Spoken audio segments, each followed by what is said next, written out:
Astronauts on a spaceship discover a new planet, an exact replica of Earth, inhabited by another version of humans with mysterious rules and laws.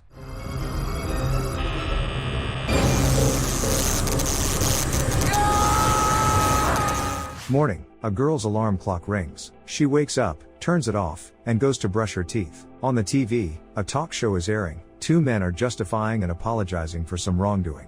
The screen is divided into red and green zones at the bottom. Meanwhile, the girl is talking on the phone. She tells her conversation partner that she doesn't want to see their mutual friend because she received 15 dislikes last week, which is very bad. Her conversation is interrupted by the host, who calls for a vote. The girl asks her partner what the problem is with the men on the screen, as she missed the beginning of the show. Without waiting for an answer, she decides that one of the men looks suspicious and gives them a dislike by pressing the red zone. The men from the show, dressed in orange jumpsuits, are escorted somewhere by armed guards. Entering one of the rooms, one of them sees something horrific and tries to run, but the guard shoots him. The other man is brought into the room. He is placed in a special chair, his hands and feet strapped down, and a helmet with numerous wires is put on his head. A screen on the wall is divided into two zones. One of the men accompanying him announces that the voting has begun, and numbers start changing on the screen. The condemned man watches in horror as the numbers in the red zone relentlessly approach 10 million. As soon as they do, the helmet activates, and he begins to scream in pain.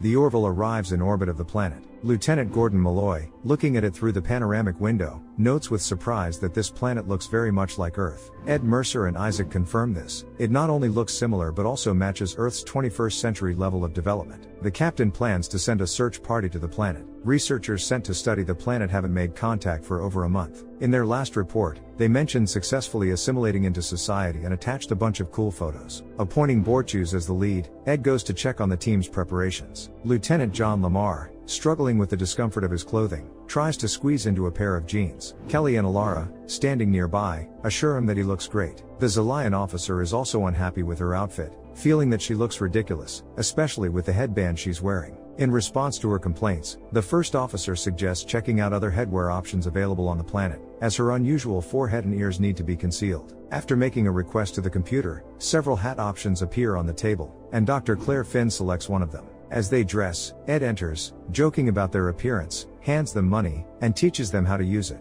Noticing the doctor's concern, he reassures her that they will succeed in finding their friends. The captain gives some final instructions, and the team sets off for Sargas 4. On the planet, everyone wears badges on their chests. People give each other likes for compliments, good deeds, and joyful encounters, and dislikes for behavior they consider inappropriate. The team appears on the street. Approaching the first kiosk they see, they show the vendor photos of the two missing anthropologists, asking if he has seen them.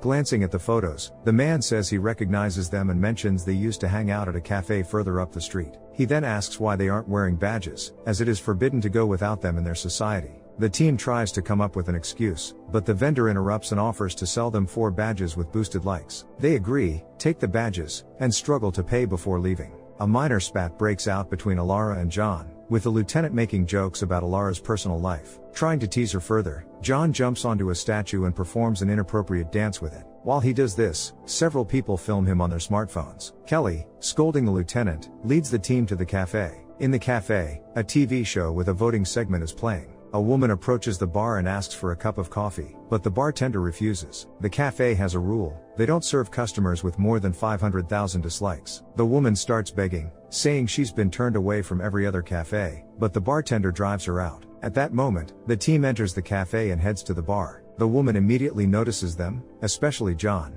Introducing herself as Lysella, she gives John a like. Kelly diverts her attention and shows her the photos of the anthropologists. Lysella is surprised they're asking about them since everyone knows them. About a month ago, they underwent correction. Suddenly, John's badge starts receiving dislikes rapidly. He doesn't understand why, but when the team looks at the screens, they see a video of his dance with the statue, with his badge number and a call to vote on his behavior. The dislikes on his badge have already reached 500,000, and Lysella throws them out of the cafe. A bit puzzled by what's going on, the team heads outside. They're immediately surrounded by hostile people. Kelly contacts Ed, reports their troubles, and says they need to return urgently. But they don't make it in time. The authorities apprehend John. Meanwhile, the captain contacts a general, reports the situation, and requests permission for extradition. But the general refuses and orders them not to interfere. John sits in a detention center. A man arrives, and John assumes he's his lawyer, but the man is puzzled by the term. He introduces himself as a social specialist who will help John navigate his repentance tour. John is confused, never having heard of such a tour. The man explains that John committed an offensive act against the statue of the settlers' leader, Melagifendon. It was captured on video and uploaded to the public feed. The video has received over 1 million dislikes, making John a state criminal. He now faces a repentance tour, where people will decide his guilt. If the dislikes don't reach 10 million, he will be freed. Hearing this, John laughs, not believing it's serious. But the specialist is very serious and informs him that if the dislikes reach 10 million, he will be sent for correction, a series of neurological procedures to eliminate potential negative impulses. Realizing the gravity of the situation, John's laughter quickly fades. The captain contacts Kelly, who briefs him on the situation. He relays the general's order prohibiting extradition. During their conversation, a guard approaches the women, giving them 5 minutes to see John. John explains that he must publicly apologize, and then the public will decide his fate. He hopes that an armed team from the Orville might rescue him, but Kelly informs him that permission for that hasn't been granted. They must adhere to local laws. John is allowed to bring one person with him on the tour, and he asks Kelly to accompany him. She agrees, promising to do everything in her power to help him. John also describes the punishment, which involves a brainwashing procedure to remove negative thoughts, alarming Dr. Claire. Given that this society is at a 21st century level of development, she doubts they have the technology to make this procedure safe without turning him into a vegetable. Fearful for his future, John jumps up and starts banging on the glass walls, demanding to be freed and asserting that he's an astronaut.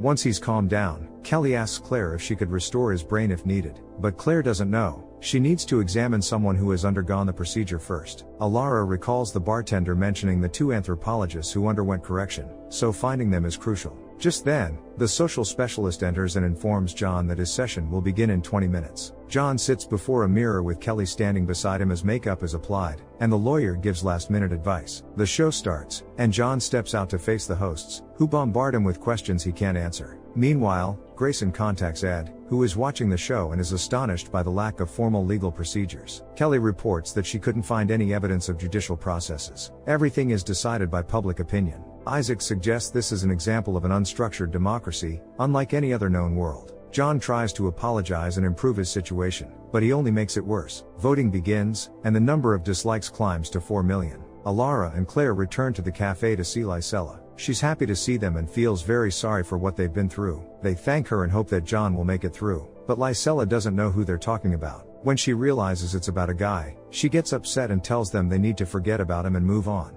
Talking to him is out of the question now. Seeing it's easier to agree, the girls switch the conversation to the missing men. They ask Lysella where they live and if they can be found. At that moment, a guy approaches Lysella and demands she remove her Kelvian religious headgear, angrily giving her a thumbs down. A bit flustered, Lysella quickly makes up reasons why she can't take off her hat, but it doesn't work. The guy threatens to post the video online for votes. Realizing the situation is getting tense, the doctor takes Alara to the restroom, apologizing and promising to remove the headgear immediately. Ripping a piece of fabric from her tunic, the woman asks Alara to remove the headgear to make a bandage. But suddenly, the bartender walks in. Seeing Alara's unusual appearance, she gets scared and tries to run away, but they catch her and offer to explain everything over a drink. Sitting outside the cafe, the bartender gulps down a glass of wine, shocked to learn they are aliens. The doctor then asks for her help. The 2 men are their colleagues, who came to study the planet. Lysella explains why they were convicted and shows them a photo. In the photo, the 2 men are sitting on a train,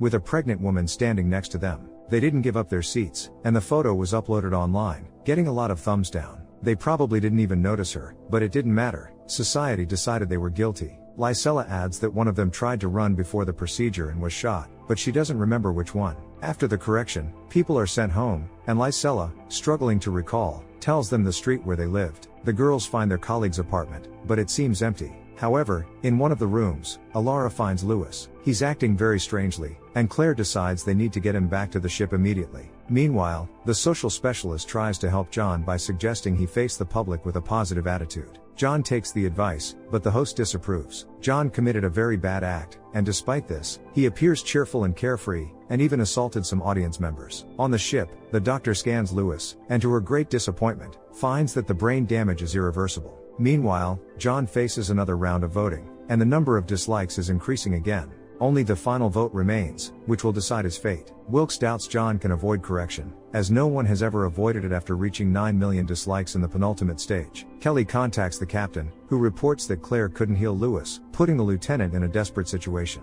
Ed then comes up with a plan. He wants to bring Lysella to the ship. The general forbade them from sending anyone to the planet, but not from bringing someone back. The bartender and Alara fly to the Orville in a small shuttle. She's very impressed and wants to take pictures, but she's not allowed. Upon arriving on the ship, the captain starts asking her about the planet. She explains about the badges, absolute democracy, and the master feed, where everyone posts. John, wearing an orange jumpsuit, is escorted by armed guards, with Kelly following. Seeing the chair, he starts to panic, but they forcefully sit him down and strap him in. The final vote starts in 7 minutes. Ed urgently asks for something that could sway people in John's favor. Lysella suggests writing that John supports his grandmother. Isaac generates the post and sends it out. Then they think of posting his childhood photos, showing he was a chubby teenager. When this proves insufficient and the dislikes keep rising, they come up with a story that he's a soldier and has a dog. Isaac quickly creates a video of John in military uniform joyfully reuniting with his dog and hugging it. The post is immediately sent to the feed. The lieutenant watches in horror as the dislikes continue to climb. In the final seconds, the count stops at 9,999,996 dislikes. John is immediately freed, but before leaving, he tells everyone present that he is actually an alien. The captain thanks Lysella for her help, as their colleague is now free. In response, she also expresses her gratitude, saying it was the best adventure of her life and she would love to tell people about it at home, though she doubts anyone will believe her. Dr. Claire then suggests she simply share that the world has the potential to become better. The Orville departs from the orbit of Sargas 4. The next morning, Lysella's alarm clock rings. She wakes up, turns it off, and heads to the kitchen. On the TV, a talk show host urges viewers to vote. Lysella reaches for the screen to give a thumbs down but stops halfway and simply turns off the TV instead. Is this form of governance viable, or is it just pure anarchy? Share your thoughts in the comments below, hit the like button, and subscribe to the channel. See you in the next videos.